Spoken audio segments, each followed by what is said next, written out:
Yeah, Ginger H. I love that too. Welcome to Cold War Radio. I'm Hutch Bailey Jr., your host, deep down in the broadcast bunker in the city of Pittsburgh from across the ocean. Let's bring in the man himself, Radio Norway. Please come in, please. Good evening, Mr. Hutch Bailey Jr. Good evening to our lovely Cold War Radio audience on Spreaker and on all our other outlets. Looking forward to a fantastic Monday show. I am too, starting the week off right. Please follow me on Spreaker, like the Facebook page, Cold War. It's facebook.com/Cold War Radio 22. If you want to email the program, Hutch at steelcityresistance.com. The Cold War Radio Patron hotline, 412-206-6208. If you want to catch the show after the live stream, it's available just about everywhere. The 405media.com, Spreaker.com, SteelCityResistance.com, iHeartRadio. You can download the iHeartRadio or the Cold War Radio app for free in your app store. You can catch the show on YouTube. Not too many people catch it there, but it has the benefit of transcriptions. There's captions. So if you know somebody hard of hearing that would like to enjoy the program, there's a place to do it. They do a good job. Please use the hashtag Cold War Radio to try to get the conversation, keep the conversation going. And again, go to SteelCityResistance.com, and there you can catch the research room with several different areas of interest for your knowledge base. You can become a Cold War Radio patron and help the show out. Subscribe on Subscribestar if you don't like Patreon. Also, Marlene's going to be in the news twice tonight because once she contacted me and told me that the links were broken on contacting your rep in D.C., and they were suspended by the Patriot journalists, so I had to put some new links in there, so that is still up and running. So thank you, Marlene, for that. Contacting your rep via social media, that is. If you want to write to the program, write to Cold War Radio, P.O. Box 96022, Pittsburgh, Pennsylvania, 15226. You're listening to the Monday Sentinel on Cold War Radio with host Hutch Bailey Jr. and Radio Norway. Yeah, shout out to Madison Rising. Go to madisonrising.com and support that group. Just a great patriotic American group. They're following us on Twitter, retweeting Cold War Radio stuff. So thank you to you people of Madison Rising. You're great patriots, and we are proud to open our programming with your rendition of the national anthem. Thank you for permission for that, by the way. Thanks again to Marlene. Marlene upped her game in Patreon. Thank you very much. That keeps the machinery moving, so to speak. If anybody else wants to lower or raise your patronage amount, you can do that at any time. You can end it. We ask that you keep all donations under $10,000, though. That just helps with banking regulations, and we won't have to move. We've had a lot of trouble with that in the past. So, all right, I got something to say to lead the program off. I'm gonna drop a bomb here, and I don't know. I hope it doesn't happen, but I don't know if you people watch the Grammys. I did not, but I saw reporting from the Grammy. And by the way, congratulations to Kaya Jones, a friend of mine, for winning a Grammy. God bless you. Good job, Kaya. But if you noticed who attended the Grammys Norway, there was a certain Big Mike in the audience. And wow, you talk about Elvis Presley popularity among the airheads that would go to the Grammys. All you people and all you pundits that are reporting on all these different Democratic presidential candidates, presidential primary candidates, hang it up. None of them, all that has to happen is Michelle Obama has to say she's running and the rest of you are dead. Mark my words, that goes for Kamala Harris too. And it goes for Hillary Clinton too. And I'm telling you, she came out there for a reason. And she's the only person in the whole world that makes me nervous when it comes to an election. And I'm not saying that she could win, but by God, that'll be a fight, Norway. Who you're talking about now? Hillary Clinton? Michelle Obama. Oh, Michelle Obama. Oh, she makes you nervous, really? She does. Very nervous. Very nervous. I don't know. She has some really great tailors tailoring her dresses, but that's about the only thing she's got going for her. I mean, she's the candidate of hate. And that's what these candidate of hate. She's a communist. I mean, so are they. Any sensible candidate running for the Republicans, all they have to do is just look at her track record, and they can tell the American people where the country will end up if she got elected. It would end up as Venezuela. Oh, it would. It would. But the thing is, and I understand this electorate, and I agree with you. People in this audience would never vote for her, him, whatever. But she commands respect when she goes somewhere, more than Hillary Clinton. And I'm just putting it out there. I would not take that woman for granted. These people, see, there's two kind of people in the Democrat Party. You got the Ocasio-Cortezes and the other openly socialist people. But do you really think that the American people, the Democrat voters, think that Hillary Clinton's a communist? No, but she's one of the worst. Yeah. And that's what I mean. They have this ability to put this makeup on, and they have the entire Hollywood world at their fingertips, at their disposal to pass lies, and they will. And then Donald Trump's a racist.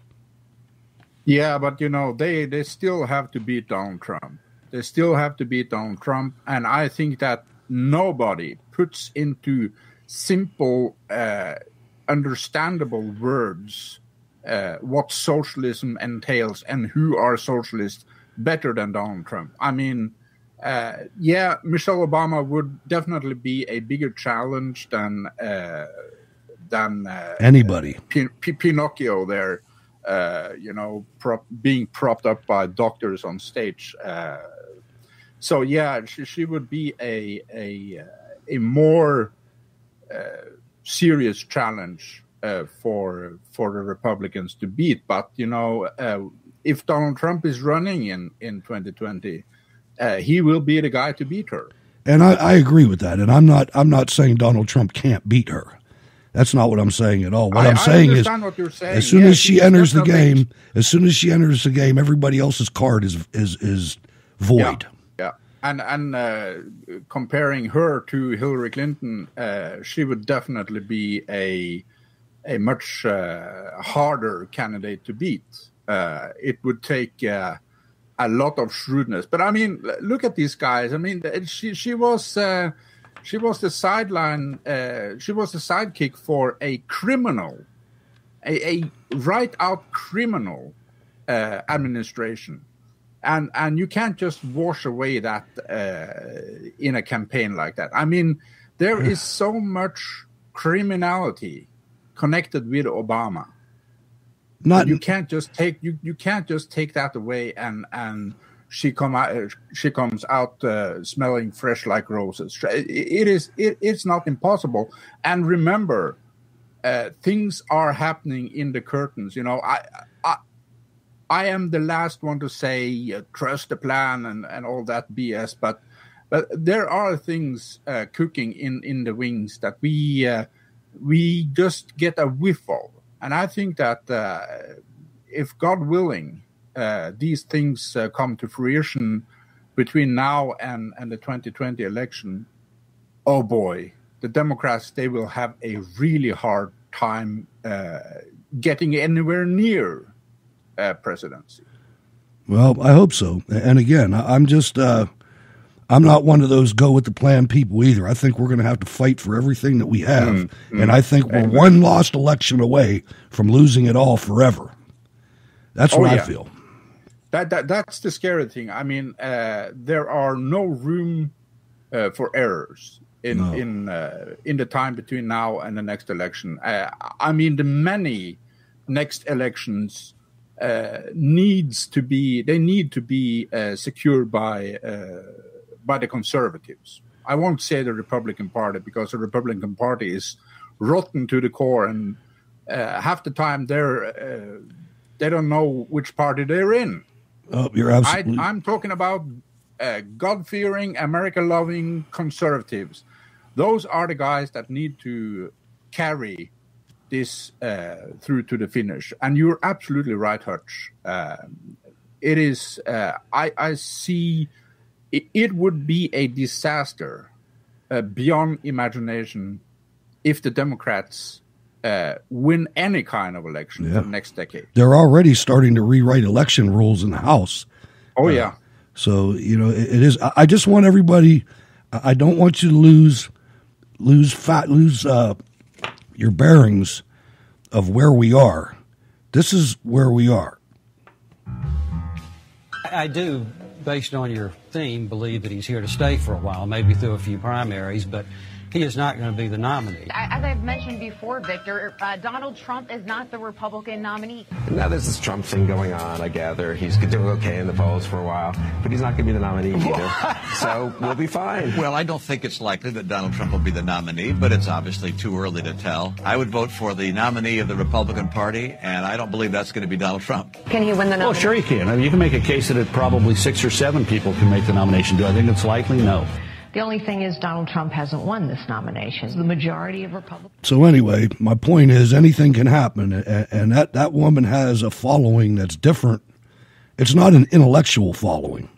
Anyway, enough on her. I just I thought of that when I was driving today, and it's like, man, these other Democrats are going to be mad, because all she has to do is push the button.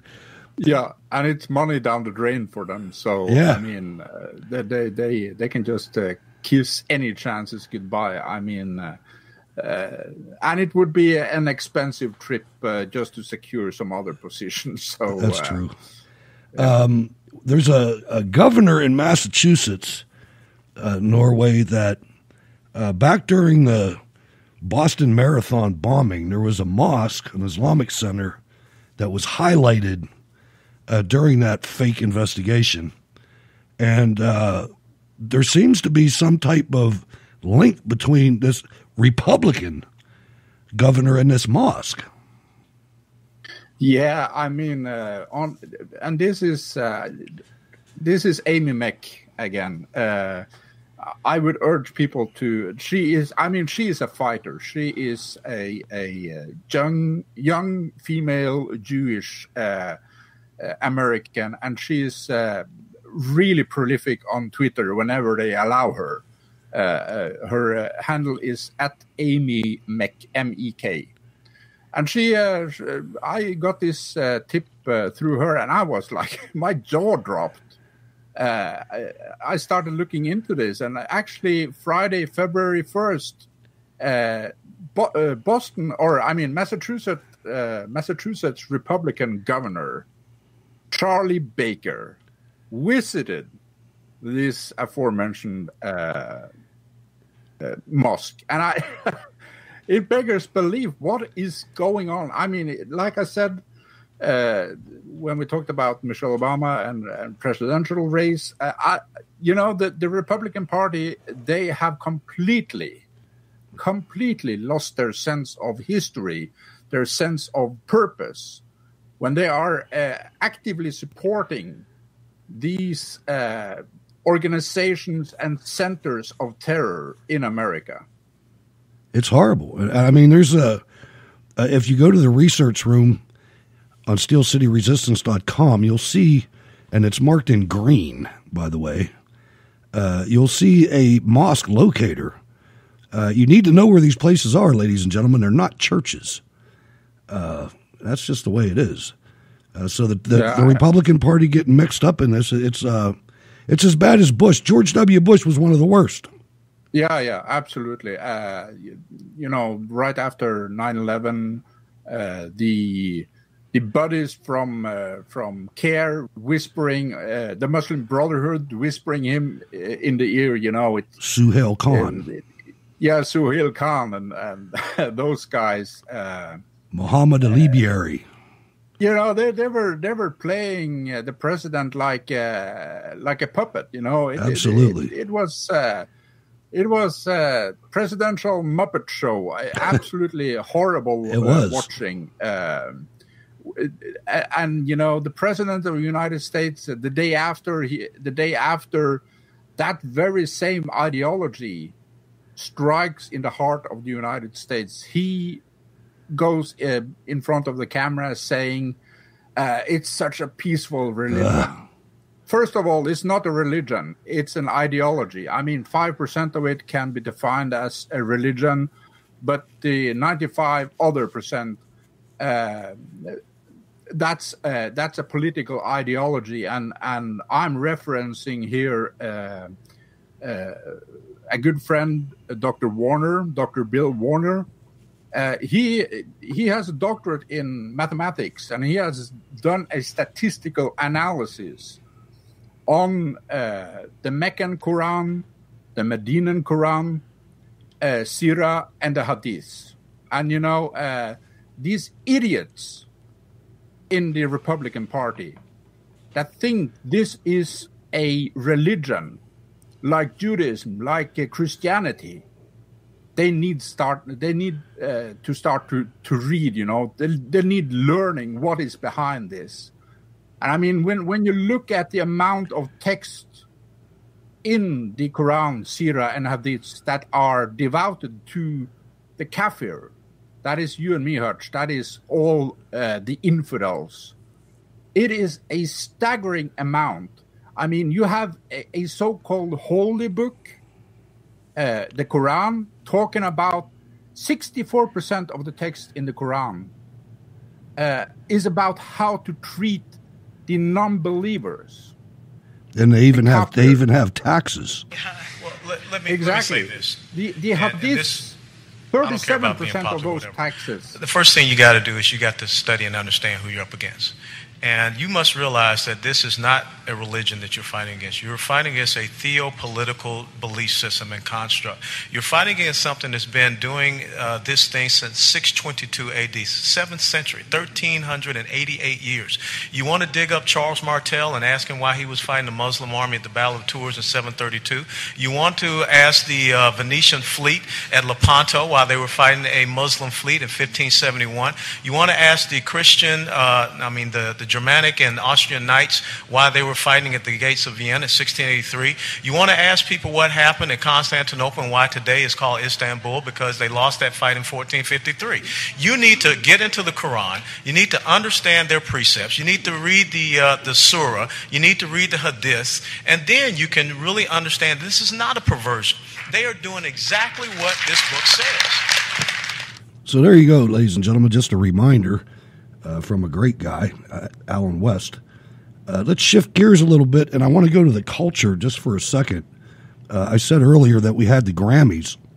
Well, there's a rapper named Drake who won an award, and he came up on stage, and he started making a pretty humanitarian, down-to-earth speech, and it basically is telling young people you don't need to be in the Grammy. You don't need an award show to succeed. And if you listen at the end, listen how abruptly his audio stops because they cut his mic.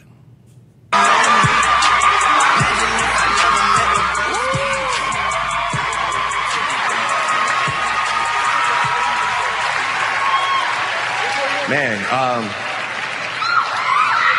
it's like the first time in Grammy's history where I actually am who I thought I was for a second. So I like that. That's really nice. I definitely did not think I was winning anything.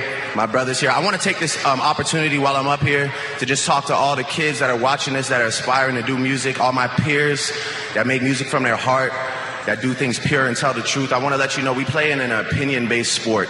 Not a factual-based sport. So it's not the NBA where at the end of the year you're holding a trophy because you made the right decisions or won the games. This is a business where sometimes, you know, it's up to a bunch of people that might not understand, you know, what a mixed race kid from Canada has to say, or a fly Spanish girl from New York, or anybody else, or a brother from Houston right there, my brother Travis. But look, the point is, you've already won if you have people who are singing your songs word for word. If you're a hero in your hometown, Look, if there's people who have regular jobs who are coming out in the rain, in the snow, spending their hard-earned money to buy tickets to come to your shows, you don't need this right here. I promise you. You already won.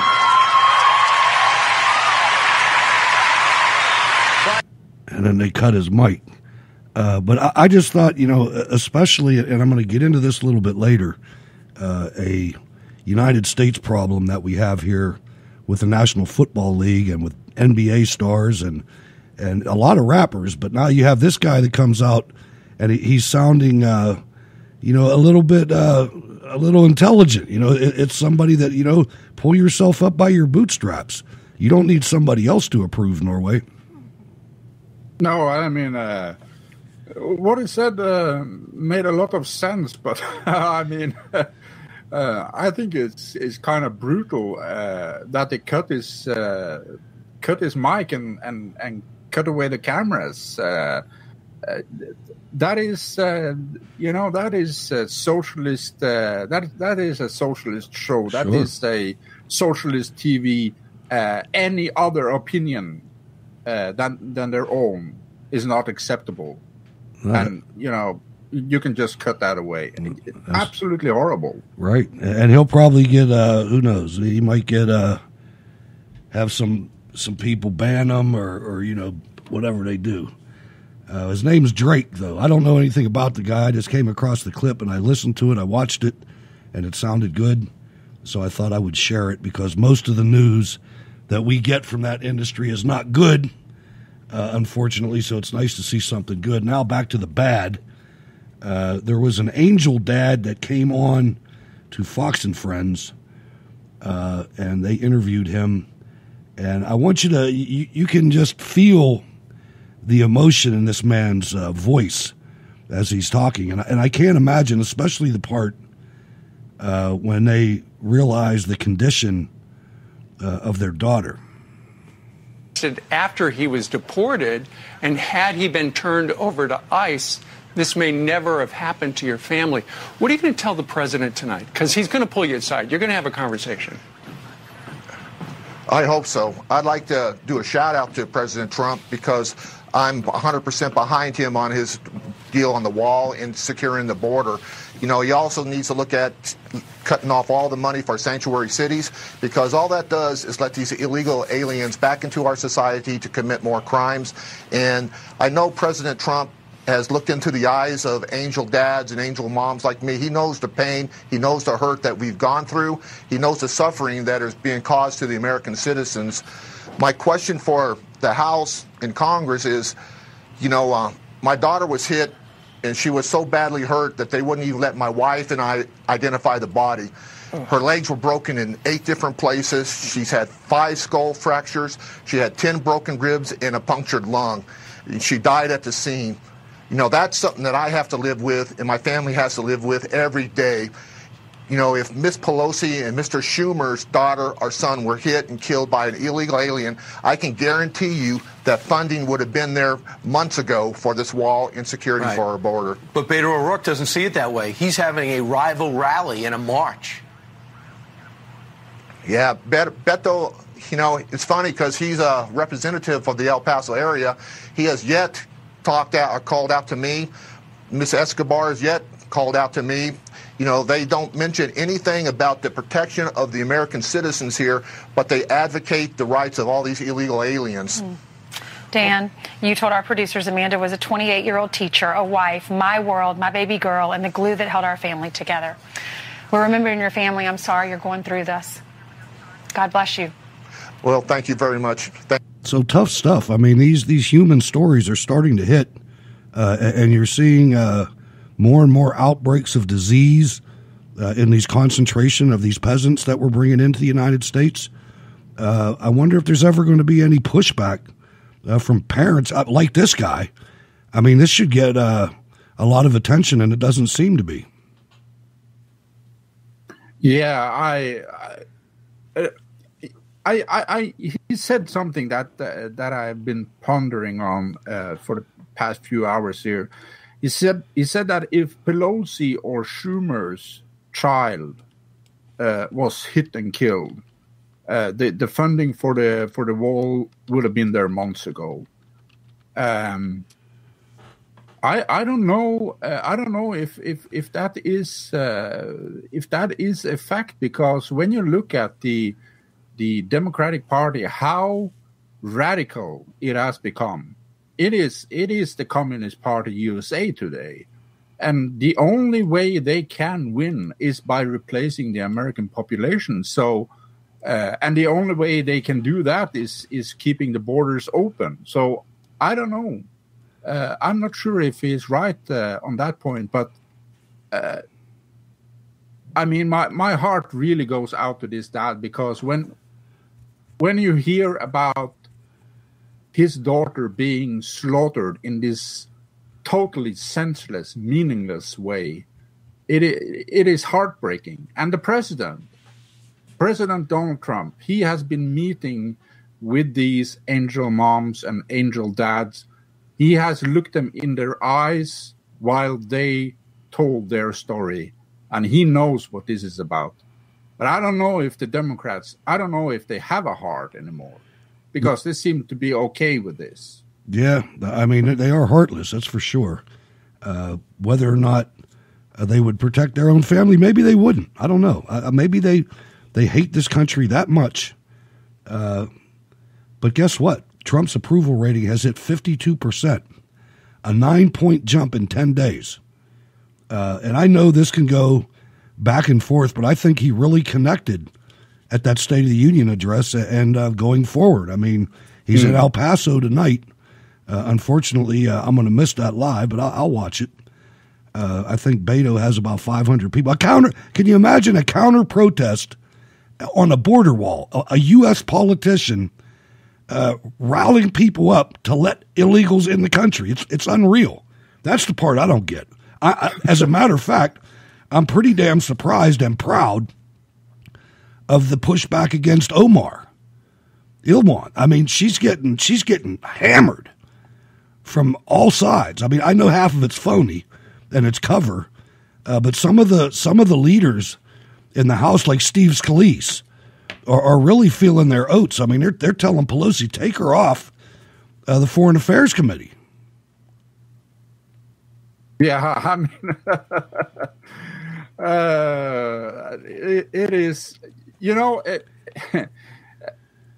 there is one positive thing about these up in your face radicals, and it is that they are actually telling you exactly what they're hugely thinking. Positive. Hugely positive. Yeah, I mean, you can't get more frank than that. They are telling you exactly what they want to do with America, and they want to turn America into another nation, whether it be a communist nation or an Islamic nation. But that is their dream, and they're up in your face about it. And I think that is what gets to the old timers in the Democratic Party in Congress. I think that because they have a long game running, you know, they have way of injecting communism into America so slowly that people won't wake up to it until it's too late. And these guys, you know, La Cucaracha, Ilhan Omar, and Rashida Tlaib, they are they're destroying their long-term plan. I mean, and we have to make sure and say, wait a minute, we got to make sure that they drag the rest of them with them. We need to make sure that we attach Andre Carson to that group, Keith Ellison to that group, all the rest of these Muslims, James Brennan, you know, absolutely, all of them. Absolutely. It is the Democrat Party of today. I mean, when you start looking at who is the more conservative vote or who is the more liberal vote, I've had a lot of fun with the statistics they made over at Conservative Review /scorecard. You can look up the various candidates there.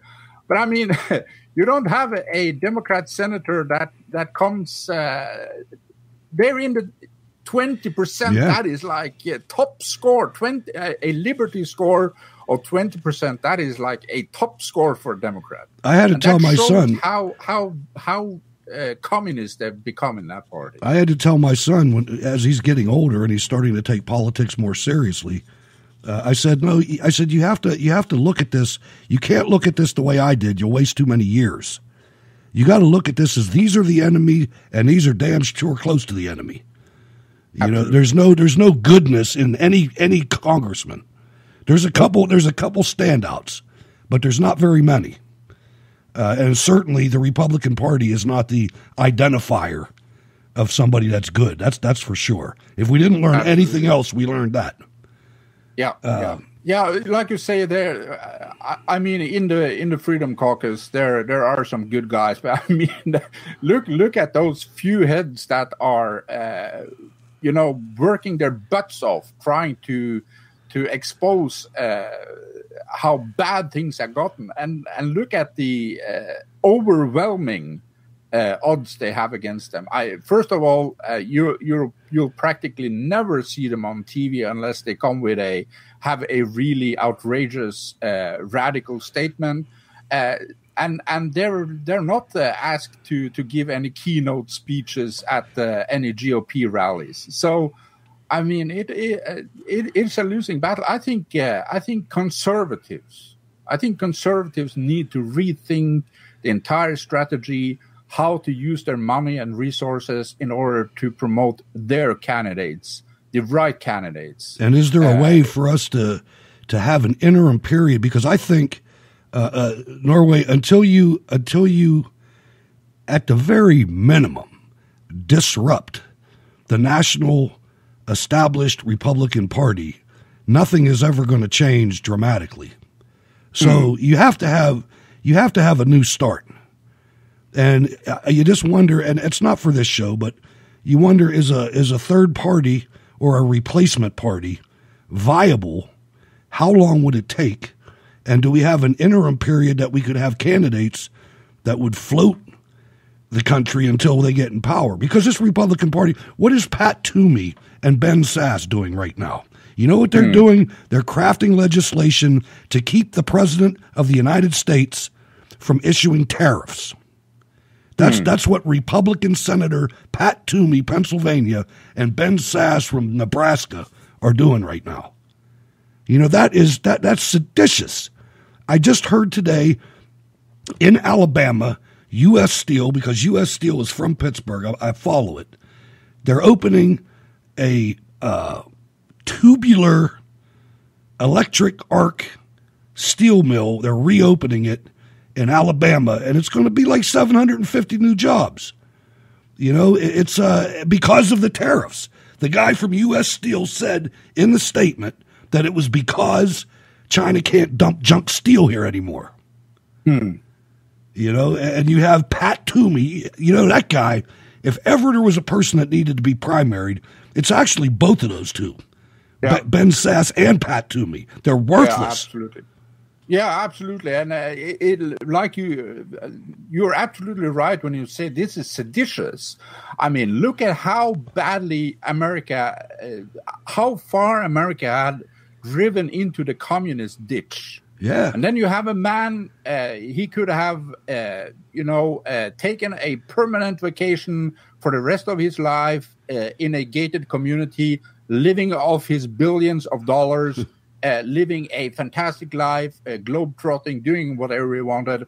But instead, he stepped up to have his character dragged through the mud by media, by leftist politicians, and these GOPers. And a man, he has virtually, not virtually, the man, Donald J. Trump, has saved America from annihilation. Absolutely. And that's a fact. I agree, 100%. I mean, the only person that got treated like him... Congressmen like Ben Sasse and Pat Toomey, what they are doing, it is treasonous. Yeah, it's bad. There's no question. And you know, you look at other presidents. There's only really one that got treated this way, and that was Abraham Lincoln. They had to sneak him in for the inauguration. Yeah. Brilliant example. Now you're going to see Alexandria Ocasio-Cortez thinks that she's running something, but baby, you ain't running nothing. You're going to get eaten up and spit out. New York Democrats can eliminate radical socialist Ocasio-Cortez's district after 2020. You think they might? They did it to Allen West. The Republicans did. She's an undesirable. They're going to take her out. Yeah, I see that the most determined adversaries are not the partisan Republicans, but actually her fellow Democrats. Yeah. Who say that she has been a disruptive influence. And yes, she is a disruptive influence because they need to inject communism so slowly into the veins of American society that it isn't discovered. And she is already spilling the guts about what the future of America will look like if these billionaires, she is not in that class yet, but she will be. She is from a gated community. I mean, she is a well-off lady trying to pass herself off as a New York poor mouth. That's right. And it's not. But she is spilling the guts on what the plan for America is, and the plan is to rob America blind. And the plan, it's the old adage with the pig in the pot. You know, the pigs in the pot or the chickens in the pot of cold water, and you light the fire under him, and he's good for a while. He's even damn right comfortable for a little while. But then it starts boiling. And guess what? Yeah. You know, and you can see all the old heads that are against her are the ones that know what they're doing.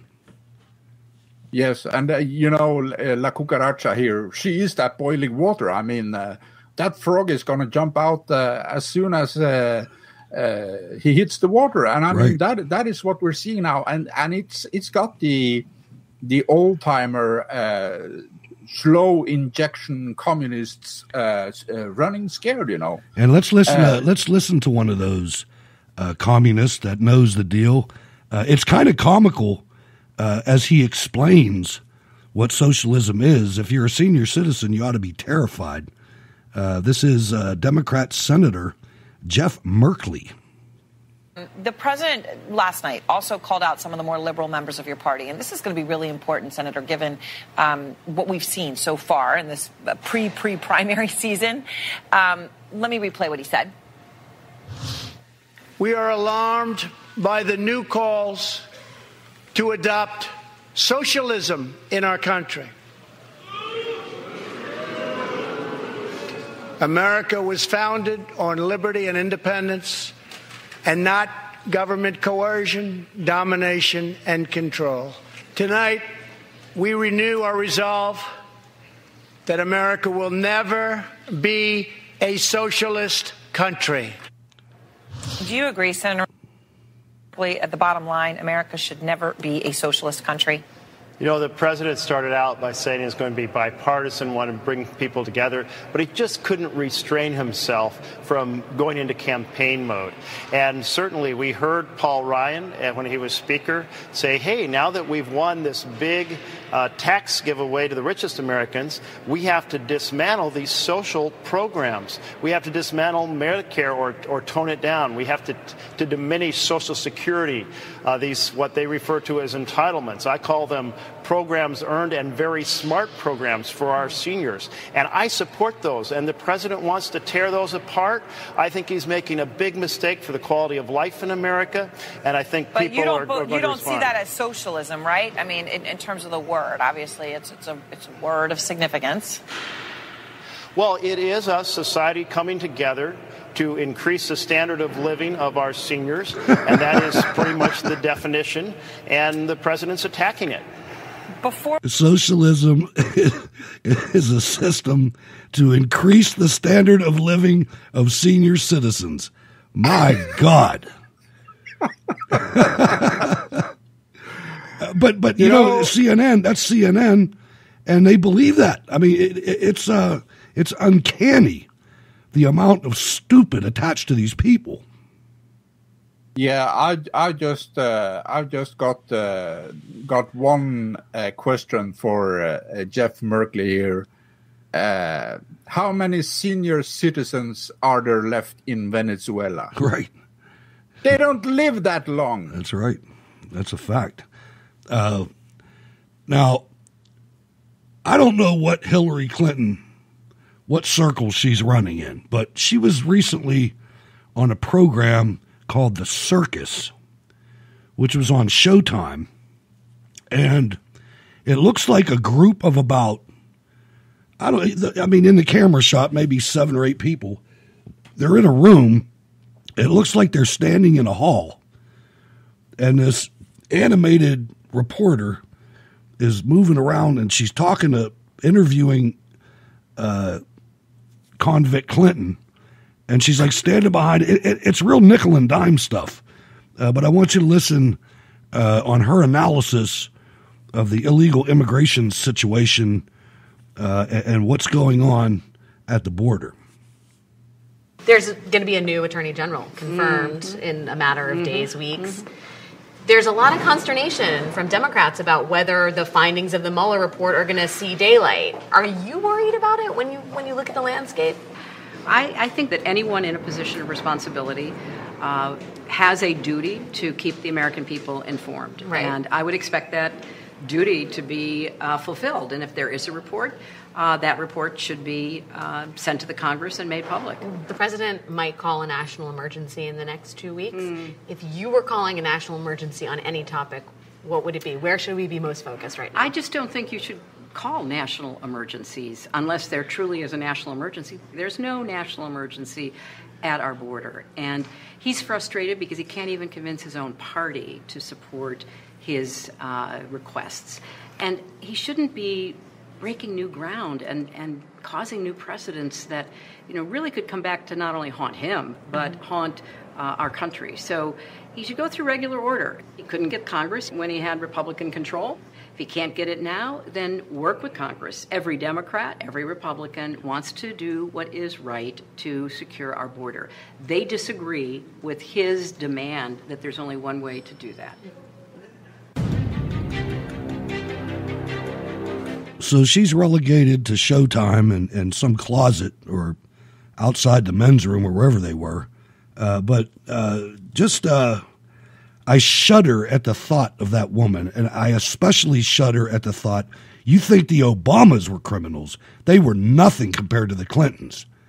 The Clintons have been criminals for 40 years. Obama just got started. Yeah, the Clintons, they are criminal beyond belief, and it is absolutely... It beggars belief that they are not behind bars. But this is, what was this an example of? This Showtime show, it is a program under CBS, which is one of the 6 major media companies running over 90% of American media. And they are so in cahoots with each other. It hurts. What we need is some big donors coming together, starting up a new media company that is, in line with the people, in line with Donald Trump. Yeah. And get these criminals behind bars. And don't do it like Newsmax. Don't go in there with webcams or whatever the heck you guys are using. Oh, my God. I tried to watch Bill O'Reilly the other night, and his head took up 3/4 of my TV. You couldn't read the captions or nothing. I was like, how am I supposed to watch this?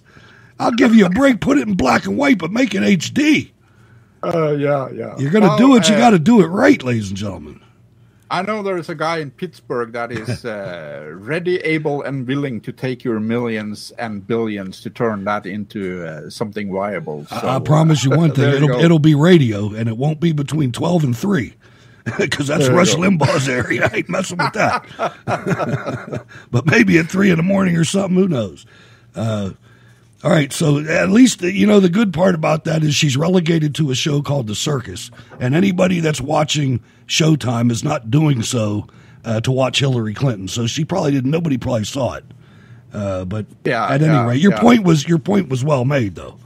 We got a big army against us, and we need to start tooling up our side a little bit better. You can't beat tanks with spears. Absolutely. But speaking of AOC, that was quick. Or not AOC, Ilhan Omar from Little Mogadishu outside of Minneapolis, St. Paul in Minnesota. Minnesota, what's up with you? Sending these people over here. Ay, ay, ay. She wants to defend the Department of Homeland Security. Defund, rather. I'm sorry. She wants to defund DHS. This is a representative, a congresswoman. And by the way, congresswoman, take off your damn hat.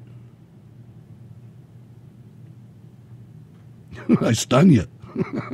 Absolutely. No, I'm just sitting here shaking my head. This hack, she wanted to defund ICE, Immigration and Customs Enforcement. Now she wants to defund the Department of Homeland Security. And this is a Somalian lawmaker, which is a contradiction in terms. Right. One of Keith Ellison's Somalian lawmaker. Have you ever heard about the Somalian law? They don't have laws in Somalia. Right. They have the Quran and Qat. They have Qat. Sharia and Qat. There you go. What a party! What a party! And I absolutely agree with you, Hutch. I think that law in Congress has stood for 181 years or something like that. Even Orthodox Jewish men, out of respect for the U.S. Congress, have removed their headwear when they've entered the halls of Congress, but not the Somalian Muslim lawmaker Ilhan Omar. She's always angry. I wonder if she had that let's not go there. On MSNBC, on Sunday's Morning Joy, there was a guest named Tiffany Cross of The Beat, D.C., and she doesn't really like us. I mean, I've never... This is on a network, again, MSNBC. I think that's General Electric. It might not be. But at any rate, I want you to see, first of all, understand that 67 million Americans voted for President Donald Trump, and that's conservative, because there's no doubt in my mind that some votes were suppressed. Also keep in mind that most of those people have children. So it's really more than 67 million. But this is what MSNBC feels is gifted analysis on the current political situation. Fox News before, and the problem is he's going on with a half-witted host who has an audience full of half-witted people who have no interest in truth. All right, let me set that up a little bit better. This is she is talking about Laura Ingraham and Donald J. Trump. Fox News before, and the problem is he's going on with a half-witted host who has an audience full of half-witted people who have no interest in truth or fact. The real national emergency here is, Joy, a sea full of ignorant red MAGA hats who have no type of intellectual curiosity about any of these things, and they will take this president's word even when it's at their own peril, even when it destroys the country they claim to love so much, even when it devastates children they claim to want to protect, even when it runs contrary to a God they claim to serve. The data you just showed shows that the violent crimes in El Paso went down from 1993 to 2006. The data just doesn't support his claims. There was a brief peak in violence in El Paso after 2008, which is when they started constructing a barrier between these between the border. So there's nothing that supports this president's lies. It's just a bunch of people who have no interest in truth. They are fact averse. You know, they put all these pretty words up there, and it's just it's embarrassing to me that so many people buy this horse dung that's being sold. If you go to Steel City Resistance and the Cold War Radio Show video clips page, I'm looking at this, and I got to put some other pages back up. But anyway, you can see them put a graph up when she starts talking about the violence in El Paso. and there's a flat line, and then it goes up for a year or so, and then it comes back down to the flat line. But guess where the flat line is, Norway? 3,000. And I don't know if they were talking about murders or just violent acts, but 3,000 is okay, apparently. And the American people are too stupid to look at that graph and see that the bottom is not 0, it's 3,000. Absolutely. I haven't seen that video, but that is absolutely...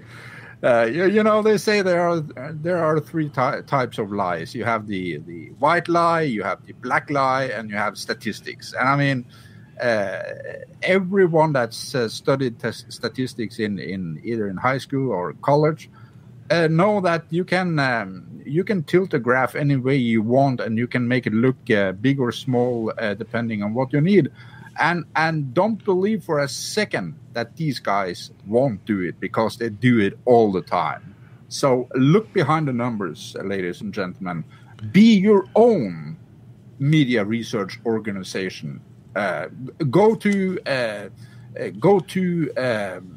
Daily Caller, Breitbart. Go to news organizations like that and get the real take on the news. Don't be lazy, don't be complacent, and just turn on the first and best channel you've got on your cable TV, because they are lying to you 24/7, 365. And make sure that you bookmark Cold War Radio and make us part of your life. If you can't do it live, there's plenty of places to get the podcast. Also, WHBJ Digital Talk. Not as much traffic on there as I wanted this weekend, but there was some.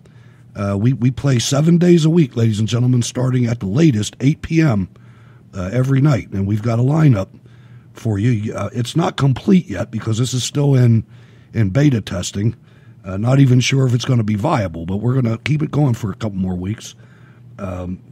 But there is a programming schedule that's under construction there that'll show you a little bit about what's going on. But we've got some good shows, so please.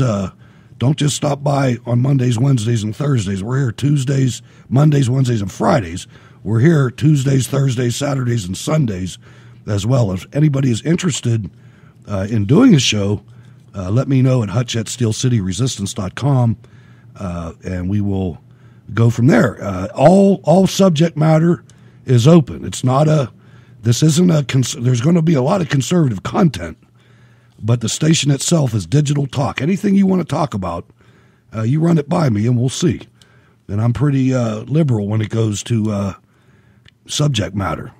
If you need a producer, we can talk about that too. So really, all you need is a microphone and a set of headphones, and we'll go from there. All right, that being said, ladies and gentlemen, you're listening to Cold War Radio with Hutch Bailey Jr. in Pittsburgh, Norway, out of the servers of Reykjavik. We're going to give you a little break here, but make sure you come back. And that way I can say, don't go anywhere. We'll be right back. Cold War Radio.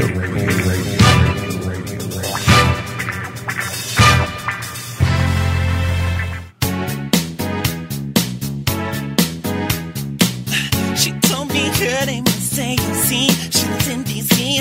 She said, excuse me, but can you please pay my rent? I cannot afford my apartment. Come on, girl. She started talking about politics like a socialist. Been for too long, it beside me is this chick is nuts. She probably rides on the short bus.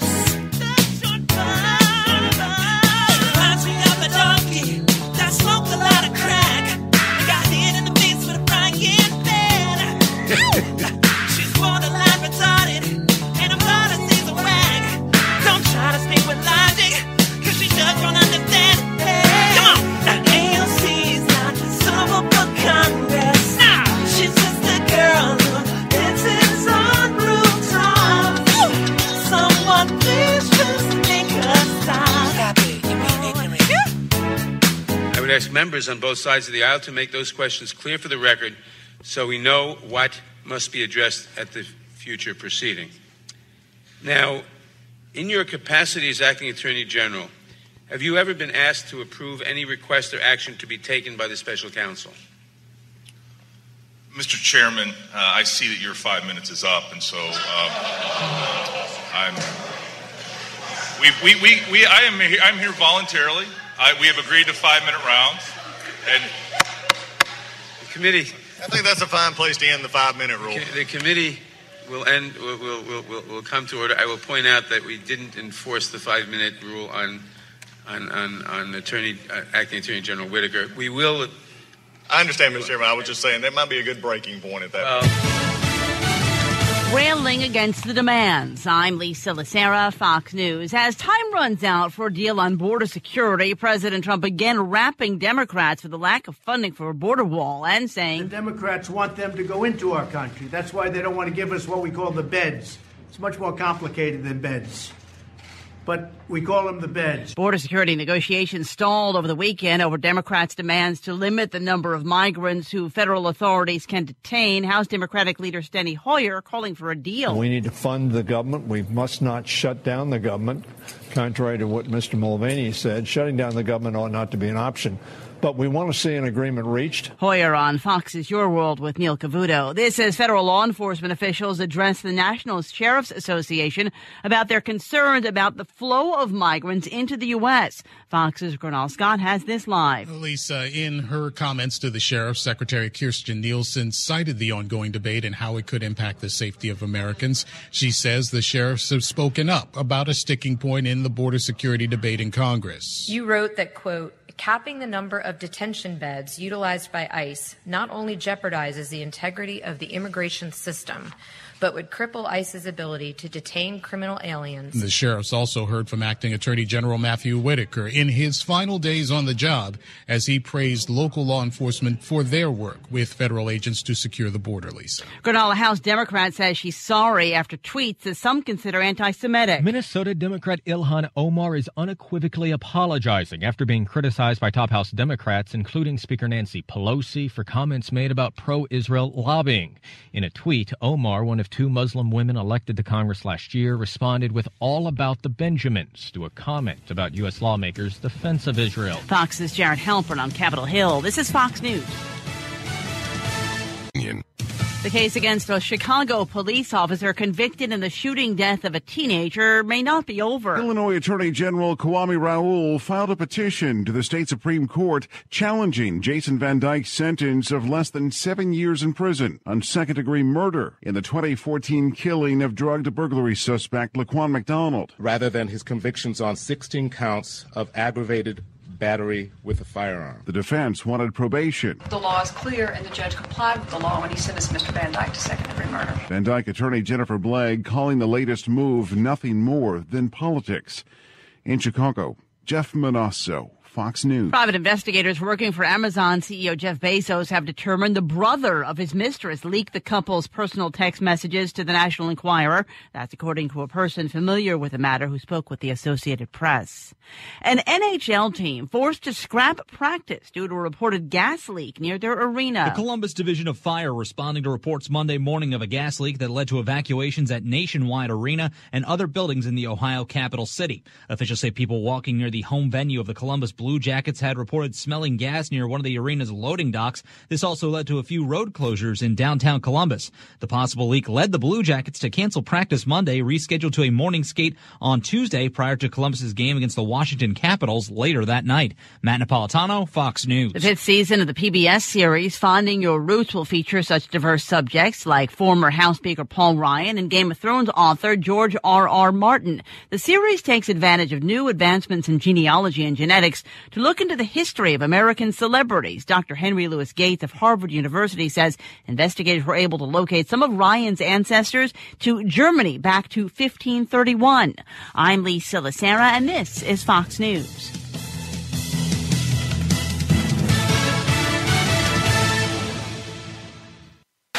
I just think he ought to be honest with the American people and try to win as the real Mitt Romney. Meet the real Mitt Romney. Who is the real Romney? No one really knows who the real Mitt Romney is. He's an enigma, and he's a dad and a family man. Who is the real Romney? Ladies and gentlemen, the President of the United States. Can I have your attention, please? Can I have your attention, please? Will the real Mitt Romney please stand up? I repeat, will the real Mitt Romney please stand up? We're going to have a problem here. Y'all act like you haven't seen a Mormon before. George, down on the floor. I'm not concerned about the very poor. Got it wrong. Sorry, that's not what I meant. I want every American to be in the top 1%. I'm really named Willard. That's my first name. I'm not looking for a colony on the moon, just for someone to blame. I like being able to fire people. I'm Newt Gingrich. You're fired. I'm Rick Santorum, and I'm fired. Boom, boom, boom. Conservative women Love Mitt Romney. And I love cars. I love lakes. I'm running for office, for Pete's sake. With regards to abortion, pro-life, pro-choice, I firmly believe in my own singing voice. For purple mountains' majesty above the fruited plain. Where are we at, John? With regards to abortion, you can choose your own adventure. It's a Republican dimension. And I'm more concerned about the banks. They're unable to lend. Corporations are people, my friend. My dog is on the...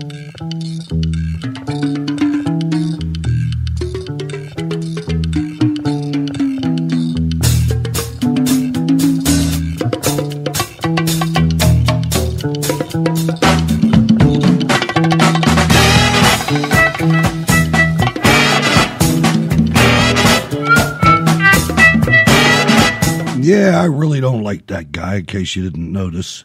And I'll point it out every chance I get. I really think, I honestly believe that our battle, we already know who the enemy is on the other side. Now we need to take care of the people inside the wire. And the real Mitt Romney is one of those people, along with Pennsylvania Senator Pat Toomey. Ladies and gentlemen, I want to bring a story to you. It's kind of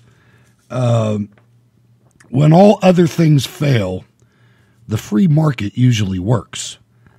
I have a story that I don't normally cover things like this, but I have to say that with Colin Kaepernick, he took a piece out of so many people like me. He took a piece out of our life when he started to destroy the NFL. In Norway, the only thing I can equate that to in Europe is soccer. I mean, I don't know if you have a love of soccer in Norway and your team and all that, but in the United States, the NFL was something that was, you didn't mess with it. And we have these people now that are trying to wreck, just like they wreck everything else, just like the liberals wreck every single thing, the Miss America pageant. I mean, everything. Everything they touch, the Boy Scouts, the Girl Scouts, well, they're in the middle of doing it to the NFL, too. And I'm a Pittsburgh Steelers fan through and through. And maybe I'm going to put a link on the website to an article that I wrote concerning this about 10 years ago, probably about 8 years ago. But this story is about Antonio Brown. And Antonio Brown is one of the best wide receivers that the NFL has ever seen. This guy's probably 21 or 2, maybe. Antonio Brown might only be worth a 6th-round pick in a potential trade. This is from David Hookstead, a reporter for the Daily Caller. The Pittsburgh Steelers might not be able to get much for Antonio Brown if they decide to trade him. Brown and the Steelers have been openly feuding for seemingly months at this point, and the odds aren't great that he'll be back. Having said that, he's still one of the most electric players in the league. You'd think there'd be a lot of trade value for him. Well, that might not be the case at all. Pittsburgh Post-Gazette writer Ed Boucher wrote the following last week. When I asked one longtime NFL personnel man last week what he would give the Steelers for Brown if he were in a position to trade for him, he isn't. He said maybe a 6th-round draft pick. What? Okay, he replied, maybe a conditional 5th or 4th, depending on how he performs and maybe if the team makes the playoffs. Do you hear the noise off in the distance? That's the sound of NFL experts listening to me.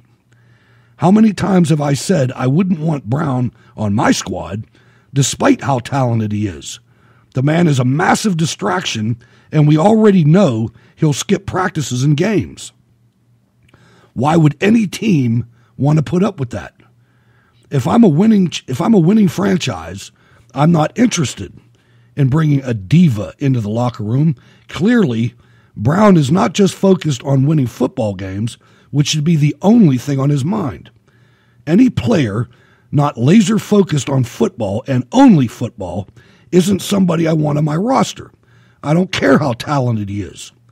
I really hope the Steelers weren't hoping to strike gold in a potential trade, because that doesn't sound like an option that's on the table. Hat tip to Bro Bible. Norway, I know this isn't something normal that I'd use on the program, but I think that this is a cultural issue, that these people they feel like such dependence, like they're entitled to millions and millions of dollars. This goes back to Drake when he was talking about his fans. And when he said people spend their hard-earned money to come out in the cold, well, what do you think football fans are? I'm sitting in a city of 300,000 people that can't afford anything, and we subsidize the stadium, and we put up with that in order for our team to come out and fight hard for 60 minutes and do everything that they're supposed to do before that in conditioning and practice. And you got a guy like this that has natural God-given talent that missed the last game of the season just because he wanted to.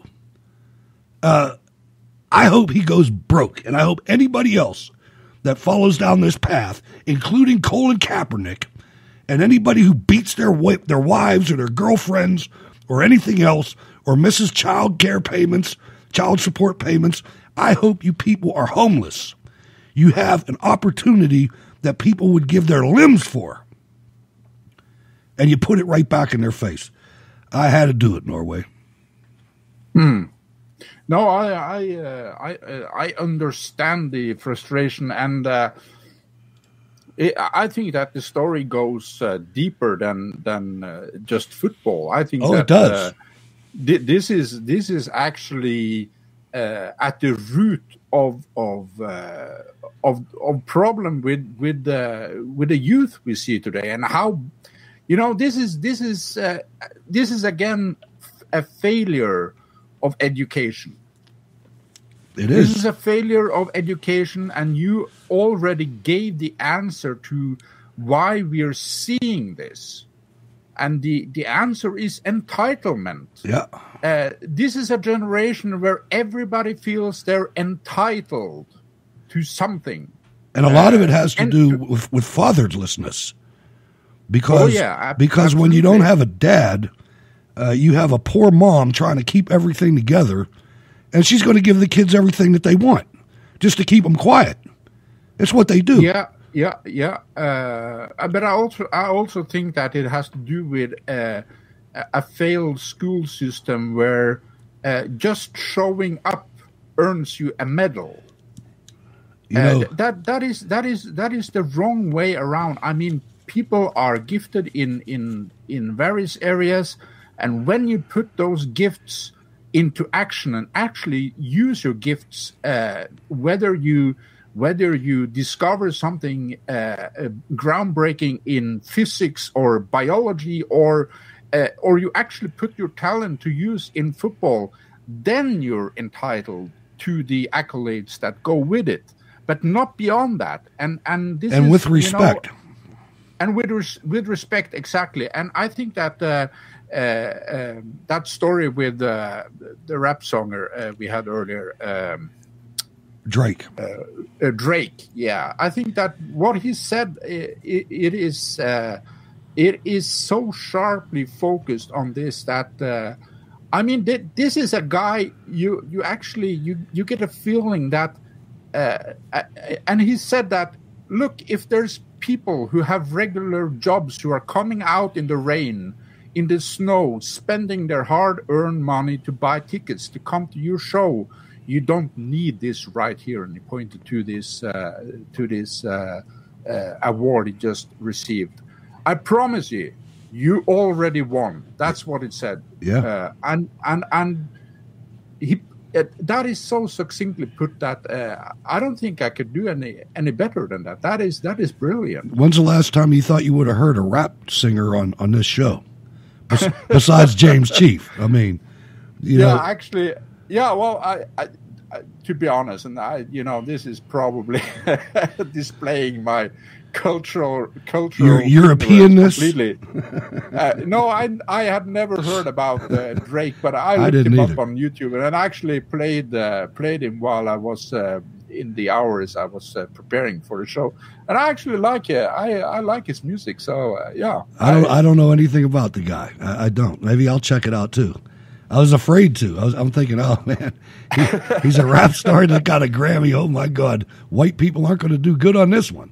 But I liked his music. I loved his ideas. I mean, he was right up it. Now I want to come back, and I'm looking at this content, and I'm not going to be able to give this justice. I'm going to have to figure out how to do this, but because I want to tell a story, a very important story in my opinion. What you mentioned, I was trying to equate how education could have maybe changed this guy, and I recalled going to my son's they don't even call it bring your dad to school day. They call it bring your VIP to school because so few of the kids have dads. It's a shame in the city. It really is. But anyway, so I took him, and I was mobilized in the United States Army at the time, so I was in uniform. It was on my way to work. I was stopping in, and I was going to do the thing, and I was going to go to work. So I go to his gym class, and all it is mayhem. It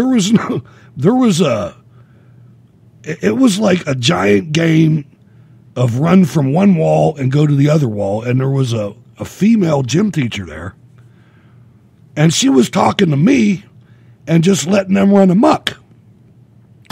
And I'm thinking, this isn't like any kind of gym class I ever went to in the Pittsburgh public schools, and I did go there. When I was going to school, we had, and I've told this before, but it's critical, we had serious male role models in school when I was going to school. In other words, the gym teacher was a muscular, athletic type of guy that you did not mess with, or he'd slap you. And I'm not saying he went around slapping you, and maybe he never did, but you didn't know that. And it was basically like a military drill, like physical training. We lined up, and then I forget what they called it, but it was like double arm interval, and everybody screamed and went to double arm interval and then dropped their hands. It was military. Yeah. And then it was, uncover, and the second and third rank moved one step to the left or right, and we commenced to doing military calisthenics. That brings. You're absolutely right. I mean, our gym teachers in elementary school, they were, like you say, they were. Mostly men, athletic build, and we had, it was close order drill practically, but we also, had really useful lessons like first aid and CPR. And actually, I got to use that on a man that was dying when I was 12. So I was. Wow. I loved my gym teacher because he had, taken us through something useful in physical education. And then I came to high school, and one of my dad's friends, a colonel in the German brigade, became my gym teacher. And I thought it was military discipline in elementary school, but I'm telling you, that guy, he drove us like crazy. And I mean, it was almost slacking when we actually got into the army. So, hey, I felt that same way because when I went to Valley Forge Military Academy, that was on a whole completely different level. I mean, that was inside a gated community that nobody could see what they were doing to us. and we had to run. Oh, it was horrible, man. And some of the drilling ceremonies for that, I remember standing out there. And one of the things that soldiers, sailors, airmen, and Marines, well, maybe not airmen, maybe not Navy, no, maybe, but the Marines and the Army, we used to have to spit shine our shoes. Not in the air, not in the Army and the Marines. Now, there was times that spit shining your shoes was beneficial, but it was never required when I was in the Army. But at Valley Forge, it was required. It was the only way, whether they were black shoes, boots, or brown shoes, they had to be spit shined. Or some upperclassman or NCO or officer was going to come over and they were going to step on your shoe and scruff it all the way out. Literally.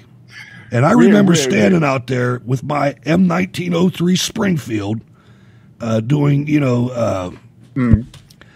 close order drill. And watching the wax on my shoes melt away and fade into a cloudy gray.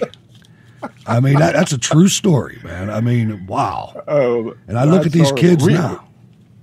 Yeah, we used to. We in school, we had a competition with the sergeants that whoever had the best shoe shine on Monday morning got to command the other guys to do 50 push-ups. Nice.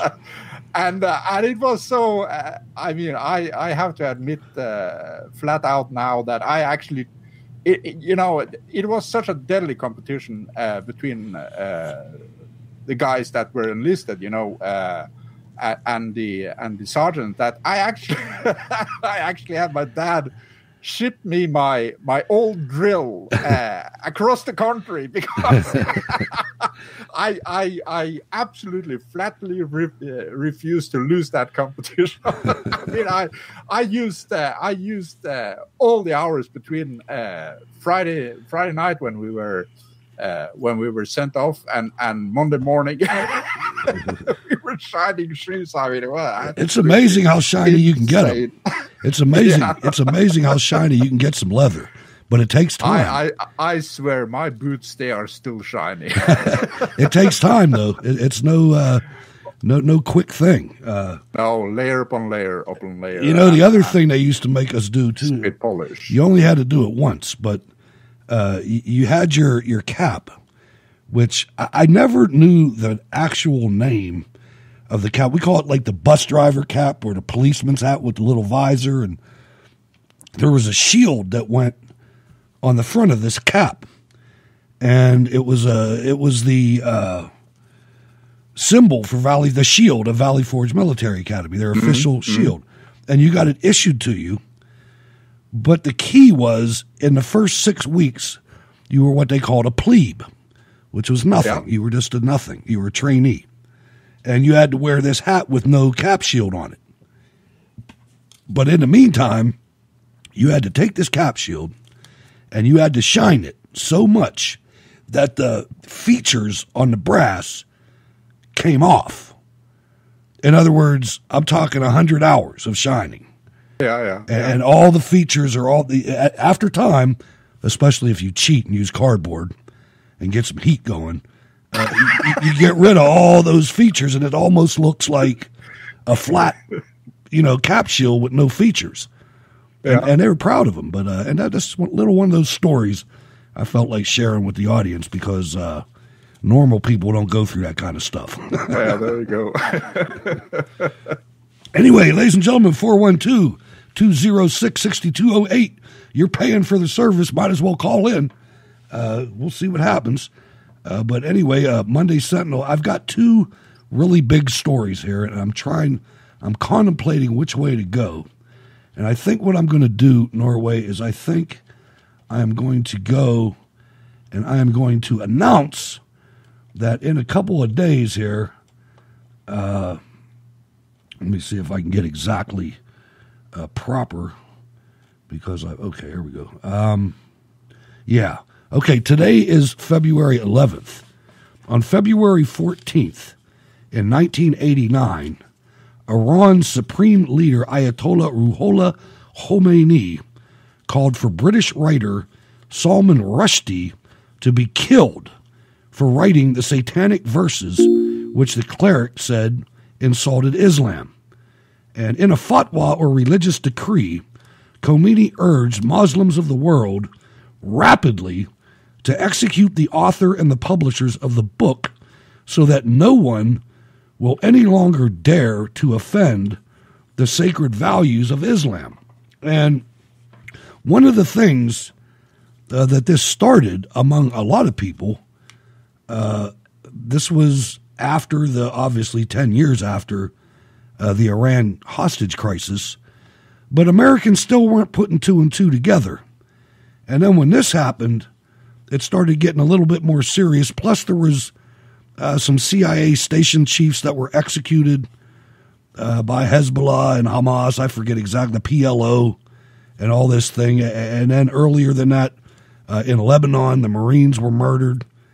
So there's a lot of things that led up to this. But it was a day in history that marked, I think, an indelible mark in my mind of who the enemy of freedom-loving Christians, who the enemy is.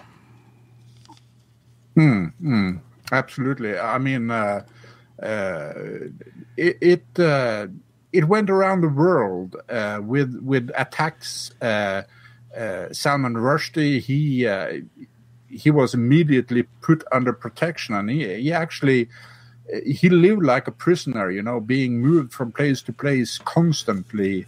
I mean, I think it was 50, 60 different places he moved to during the first 6 months of his protective custody. And his Japanese translator was killed in 1991. His Italian translator was stabbed a few days later, and the Norwegian publisher William Nygaard, he was shot 2 years later. And there is no doubt in my mind that these were a result of the death fatwa that was the religious decree that was issued by Khomeini. There were a lot of killings around the world.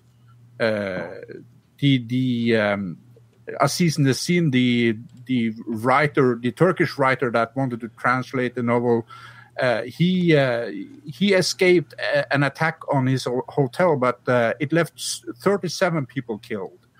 And I was also involved in covering this book. This was a few years after the publication of the Satanic Verses of Salman Rushdie. And I did a radio essay in 4 parts regarding both Salman Rushdie's Satanic Verses, but also what Islam entailed. And we had a big mass rape case in Oslo at that time, and people didn't know what Islam was at that point, which. And it beggars belief that people still don't know what Islam is. I mean, do yourself a favor, if you're listening to this program, go out and buy the brilliant books by Dr. Bill Warner. You can find it at politicalislam.com. You can find all his books, and these are more booklets than books. I mean, these are 70, 80 pages long books. I mean, you can plow through that in an evening or two and actually get a grasp on what Islam is and how dangerous Islam is to the Western world. And everybody needs to get educated about this, and you need to tell your kids about this. That's right. And they are going to suffer for the neglect that people are showing today. And I mean, if you look at the U.S. Immigration Act of 1952, the McCarran-Walters Act, that act actually forbids Islam entering the United States because in Islam, you have only one leader, and that is Allah, and the Ummah is the big thing in Islam, and that is definitely not the U.S. Congress or the President of the United States. That is a foreign entity, and that is the very reason that Muslims should be completely prohibited from inhabiting any land in America. That's right, and the Ummah, incidentally, is it's actually a term for everybody being Muslim, all the Muslims. The Ummah is the gradual obtaining of land and planting an Islamic flag on it, and the goal is the whole world. Make no mistake, Absolutely. Ladies and gentlemen. And Mark, there is only one, Mark, we'll get to you in just a one, second, sir. Just hang tight. Good. Yeah. There is only one law in Islam, and that is the Sharia law. Right. And the Sharia law has nothing to do with the U.S. Constitution. It has nothing to do with American, with the various states in America and their legislation. The Sharia law is completely based on the Quran, the Hadiths, and the Sirah, and it requires complete submission to Islam, and that is completely antithetical to the U.S. government. And they have taxes. And to their republic. They have taxes for you, too. They have the jizya for all of the wonderful dhimmis. But, just to wrap this Rushdie thing up, and I told you we weren't going to be able to do justice to it, but that's just the way the show is. Some other things happened with that. In October 1988, Indian Prime Minister Rajiv Gandhi banned the import of the book, hoping to win Muslim support ahead of elections. Some 20 countries went on to outlaw the book. In January 1989, Muslims in Britain's northern city of Bradford, burned copies in public. A month later, thousands of Pakistanis attacked the U.S. Information Center in Islamabad, shouting "American dogs" and "hang Salman Rushdie." Police opened fire, killing 5. Khomeini's fatwa provoked horror around the Western world. So that's anniversary's coming up in a couple days. And it's one final point to this, which I find fascinating, and that is that Khomeini and Iran is a Shiite nation. That's correct. It is Shiite Islam, but still you saw Sunnis, which is the majority of Islam, which consists about 90% of Muslims are Sunni Muslims around the world. You saw them banding with the Shiites with the same kind of hatred against the West in their terror attacks around the world, blaming this book. So, they have these constant infightings in between themselves, but when push comes to shove, they band together like there is no tomorrow. And unlike us, we're just not capable of doing that in this country. We used to be able to, but anymore the Republicans are trying to take each other out. The Democrats hate America. Let's go to Oregon and welcome Mark to the program. Good evening, Mark. This is Ayatollah Schwartz. What's on your mind?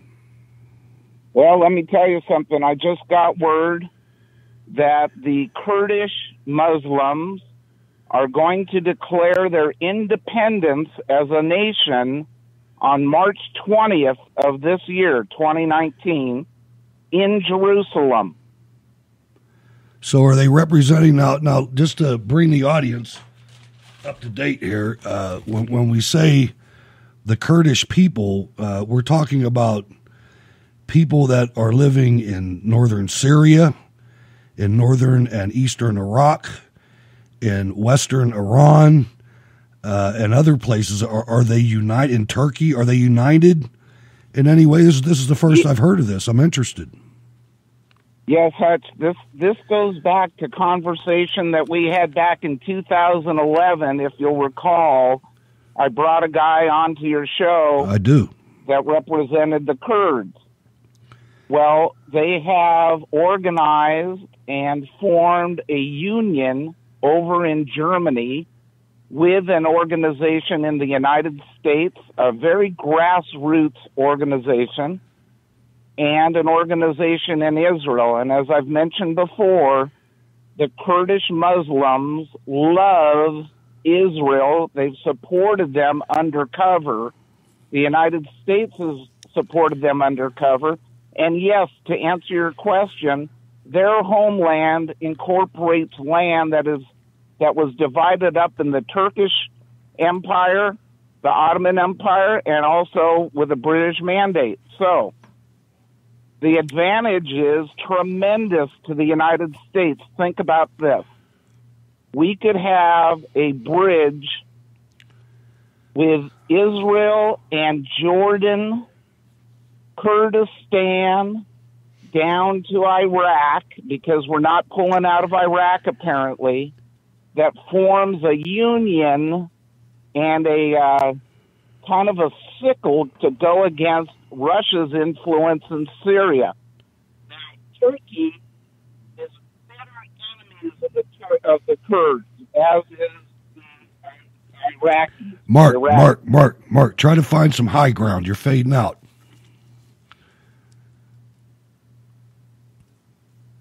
You still there? Is that any better? Yep. Okay, good. So let me continue. They are going to declare independence in Israel, in Jerusalem, on the 20th of March.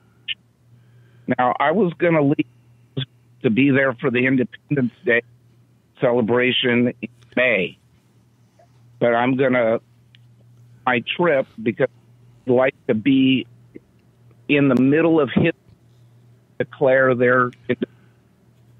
Mark, I hate to do this, but you're breaking up, sir. I want to get this story, but we're not able to. I'm going to give you one more shot, and then we might have to have you back because I want to get this story for sure. And I also want to get re-linked up with either new people or I went back to try to re-invite the Kurdish National Congress head out of San Diego back on the program, but all the links were broken, so I don't know what happened there, but I absolutely want to continue this. Go ahead.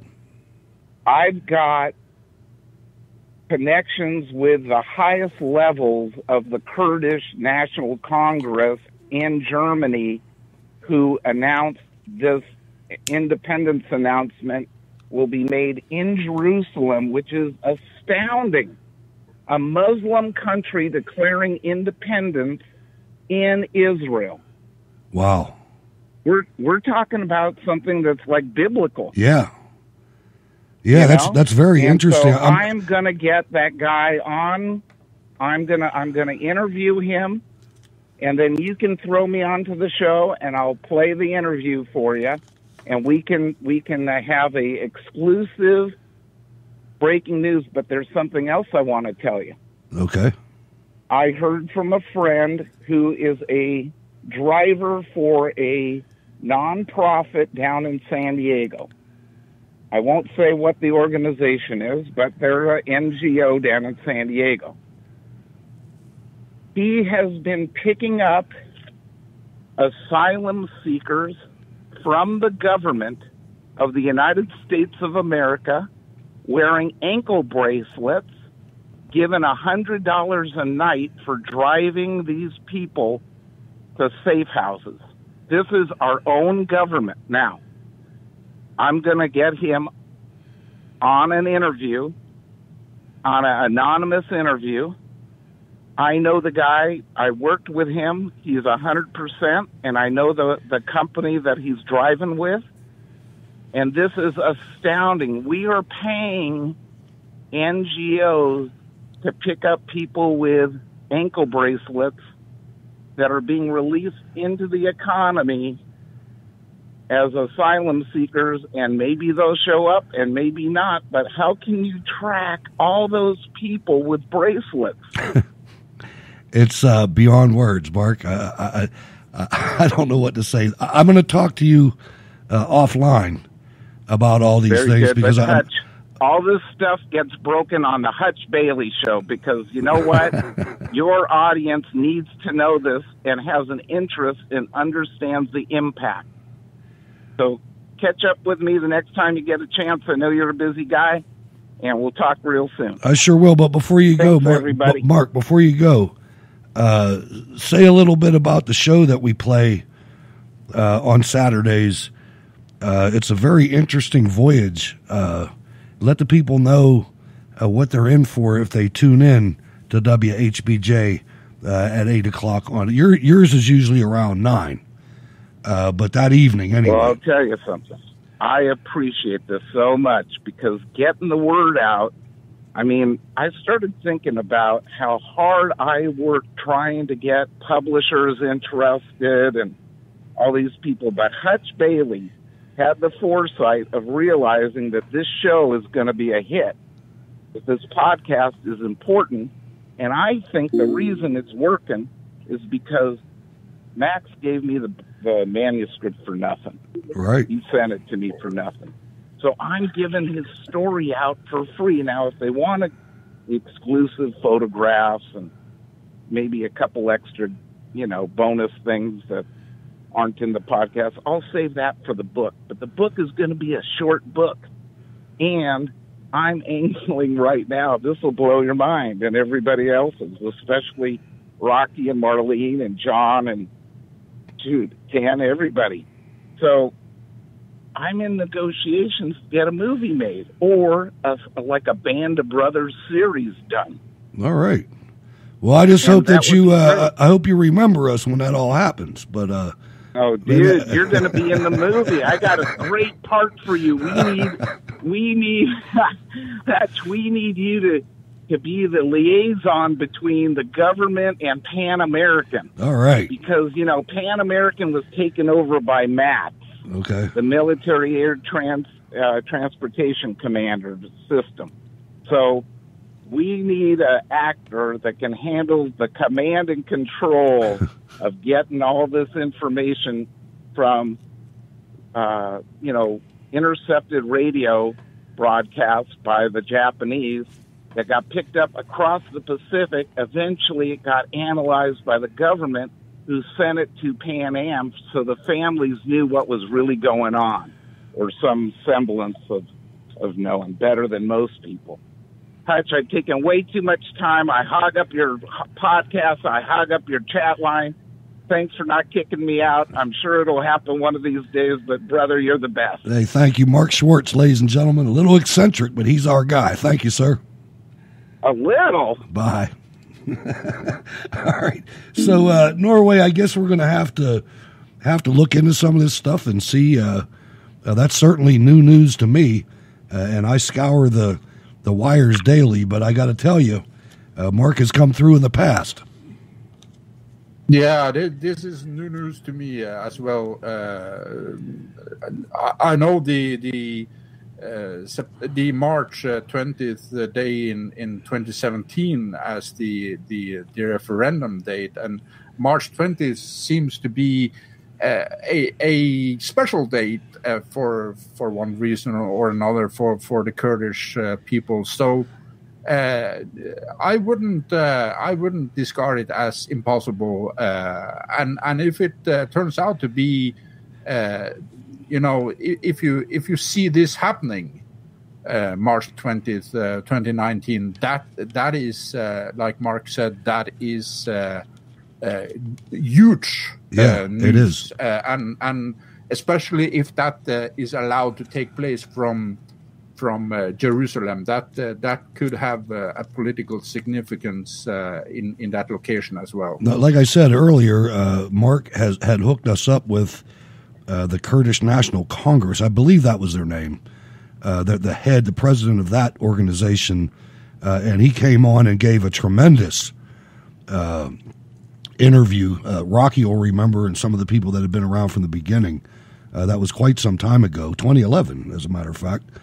I think is what. Well, maybe it was later than that, but it was a while ago, and it was a great interview, and we had some other subsequent interaction. So I'm looking forward to it. We'll see what happens. Marlene from Eugene. Good evening. What's going on? Good evening. Well, first of all, I was going to say I was listening last night, and I really like that segment about how you were talking about all the stuff that Big Mike and Barry were all their constitutional the violations. Yeah. I just thought that was really interesting. And ladies and gentlemen, what Marlene's talking about is on Sunday nights on WHBJ Digital Talk. If you want to find it on Spreaker, it's WHBJ-Delta Bravo, WHBJ-DB, a required suffix for the station call sign.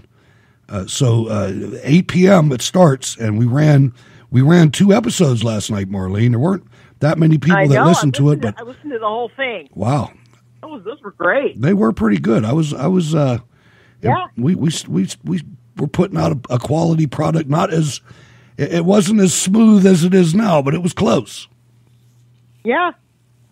But I guess the other thing I was going to mention, because Norway had said something to me about, I don't know, it didn't happen tonight, but talking about how the communists have invaded our government. Let me address that. Let me address that real quick right now, because I knew this was going to happen. I saw it at noon. I knew this was going to happen at noon. You know, and I was trying to figure out how to do it, and I think, notwithstanding what I said to Norway before the show, forget all that.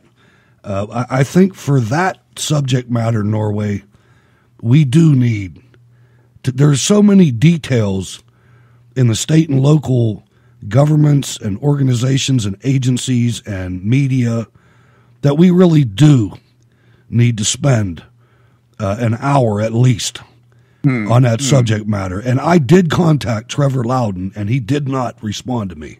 Okay, I can redo that again, because I do not want to let this subject go with 5 minutes of talk. No, absolutely. I agree, and I can contact Trevor. I'm sure he's willing to come on. He's a very busy guy. And it was late. It was late when I sent the inquiry, and it was after I got your message when I was at Camp Vienna. But that computer, and I don't like making excuses. This is what really happened. That computer has a bootleg copy, not a bootleg copy. It has a basically feature-free copy of MS Word, and that's what I use for all my documents. And it wouldn't allow me to copy and paste anything because it was a free trial. So I had to wait until I got home yesterday, and then I contacted him, and I started thinking about the letter. I got to go pull it back up. I might have missed putting what time slot it was. It was a rush job, is my point. But not to be forgotten. I want to get that. But I can always contact Trevor there, and I'm sure he. So can I. I got him on. You should, by the way, you should switch to Open Document. I mean, it's free, and you can use it on all your applications, and it's twice as good as that. Inside baseball, ladies and gentlemen. Let's go back to Marlene. Go ahead. Okay. Well, anyway,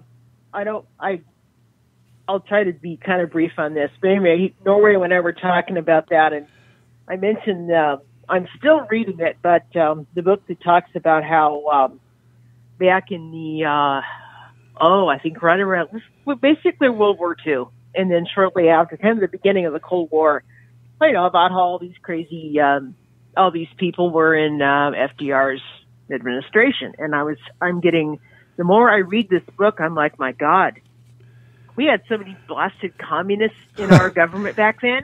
You want to get more scared? They didn't really care. You want to get more scared than that? Go before World War II, and look during World War I when the Russians murdered Americans.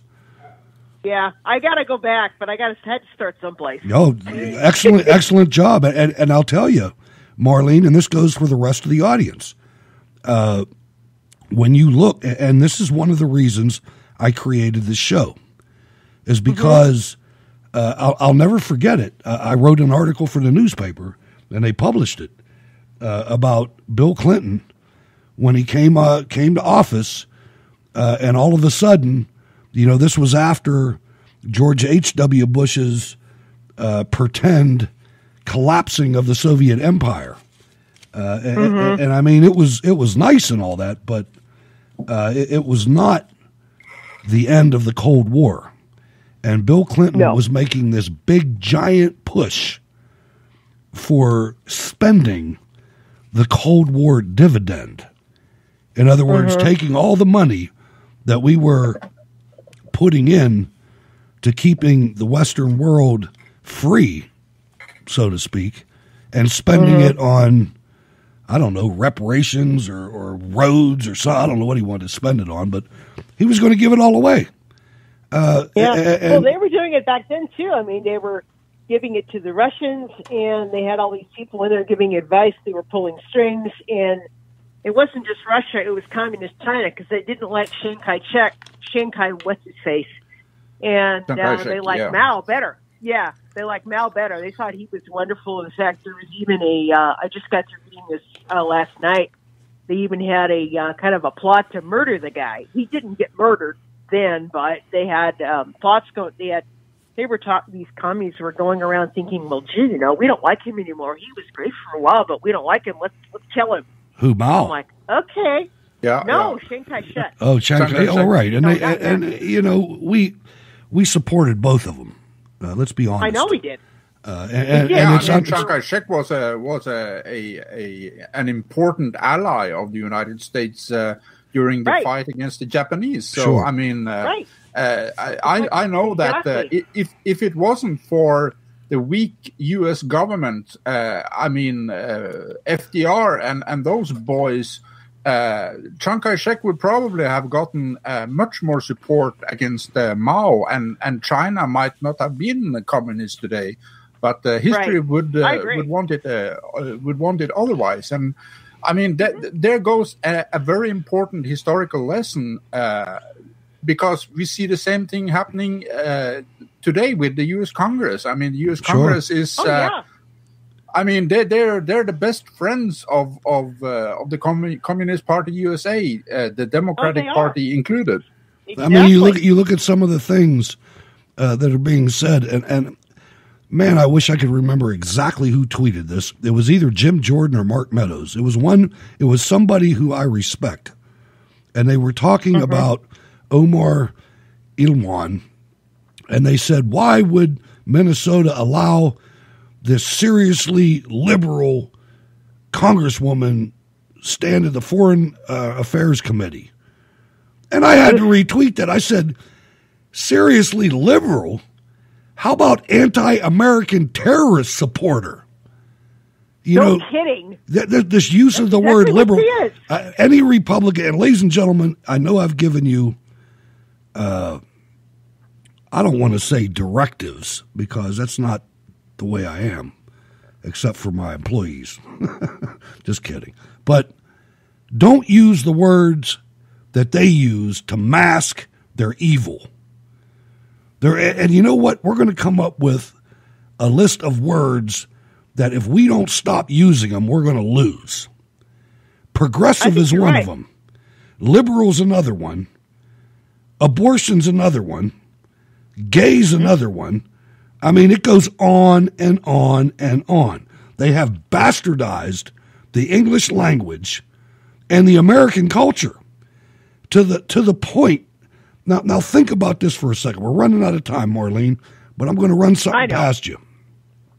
Okay. For hundreds, at least 2 years, 200 years, for years, American entertainment used blackface as a prop for entertainment.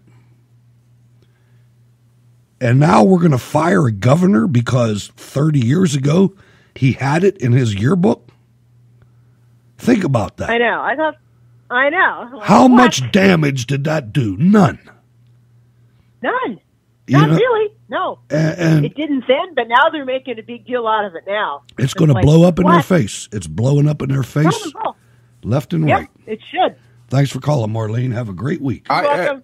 Marlene, before you hang up, I would just say that I have a lot of favorite listeners, but you are fast becoming my very favorite listener because you're doing. Rocky. You like Rocky better. Just kidding. kidding. You're doing exactly what we're hoping all our listeners would do. Namely, you go out there and you educate yourself, you read books, you learn, and you spread your knowledge. And I would ask you, if you please, when you hang up, could you please share the link to where people can buy that book you're reading now in the chat room? I can just tell you right now, these are on Amazon, but I will I'll put the titles in the chat. There's that one, and then I'm also reading another one. It's called The Killing of Uncle Sam, and I'll put that in there too. Excellent. Thank you, Marlene. You're welcome, Norway. All right, ladies and gentlemen, Marlene from Oregon, a very loyal listener. Everybody else should be like Marlene. She's a patron as well. Absolutely, a patron and that upped her game 3 times. Yeah, there you go. And an avid reader and a self what do you call that? Autodidact, I think is the fancy word for a self-thought expert on history. And she becomes that by putting in the hours reading and learning and spreading her knowledge. I absolutely love it. I remember when I used to read. It was fun. But now, if I crack a book open, good night. Just cover me up. I got to take my shoes off and put a blanket on, because within a couple pages, I'm done. And I love to read. But man, life is fast these days. I'll tell you, just like the show, man. I mean, wow, you talk about quick. It went right now. Yeah, we're at the end of the road practically, and you're absolutely right. I am actually relieved that you want to do that communist story at a later point. Hopefully, we can get Trevor Loudon on. He's a great guy. We did an interview with him on Cold War Radio 561, titled "Enemies Within Communists, Socialists, and Progressives." I think one of the reasons that it failed it was such short notice. I think that's probably what it was. So we should probably think about that. But anyway, Norway, great show. Final comments, and how can people get in touch with you? It was a great show, and I think that my final comment, it must be that you need to be the activist voice. Let your voice be heard. I mean, support President Trump and go to steelcityresistance.com and get the contact information to people in Congress. For every phone call or letter you write, there are hundreds of thousands, millions even, that don't write and thus are never heard. That is why your phone call or letter is so very, very important. I am at Norway for Trump on Twitter, Gab, and Facebook, and that's Norway4 with a number 4.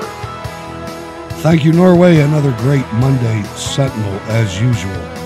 I'm Hutch Bailey Jr. I want to thank everybody for listening live, and thank you to those listening to the podcast as well. Please check out WHBJ Tuesdays, Thursdays, Saturdays, Sunday. Who knows? It might expand to 7 to 24/7 one day.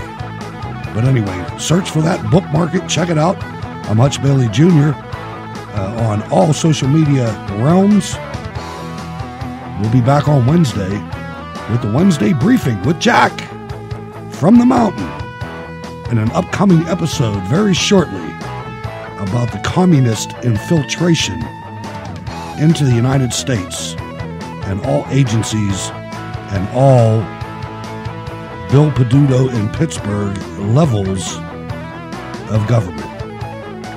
Thanks for letting us into your life for a couple hours. Ladies and gentlemen, please share the show.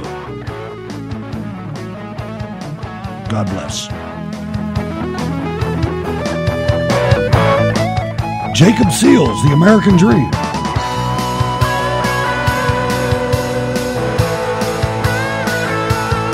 the American dreamer.